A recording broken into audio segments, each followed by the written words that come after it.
मधुकैटभविध्वंसी विधात्री वरदे नमः।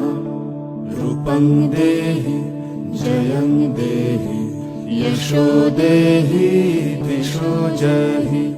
महिषासुरनिर्णाशि भक्तानां सुखदे नमः।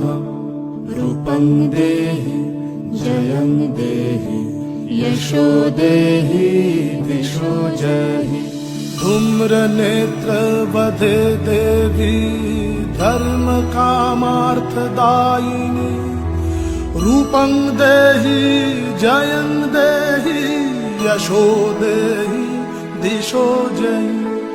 रक्तबीज वधे देवी चण्डमुण्ड विनाशिनी।